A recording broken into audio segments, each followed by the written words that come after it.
Notion versus ClickUp. In this 2025 breakdown, we will help you decide which productivity tool to choose. So make sure to like and subscribe. So let's start with their features.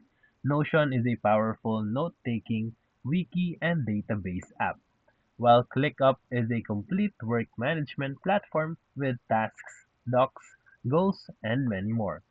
So next is their pricing. Notion has a free plan and it starts at $8 a month for premium, while ClickUp's free plan is also robust with paid tiers starting at $7 a month. Next is their ease of use. Notion's learning curve depends on your setup needs, but it's extremely flexible, while Asana or ClickUp can be overwhelming at first, but it's highly customizable. Next is for collaboration. Notion excels at document collaboration as you can do work collaboratively, while ClickUp is stronger for team task tracking and workload management. So for final verdict, you can pick Notion if you want a flexible workspace for notes, wikis, and personal organization.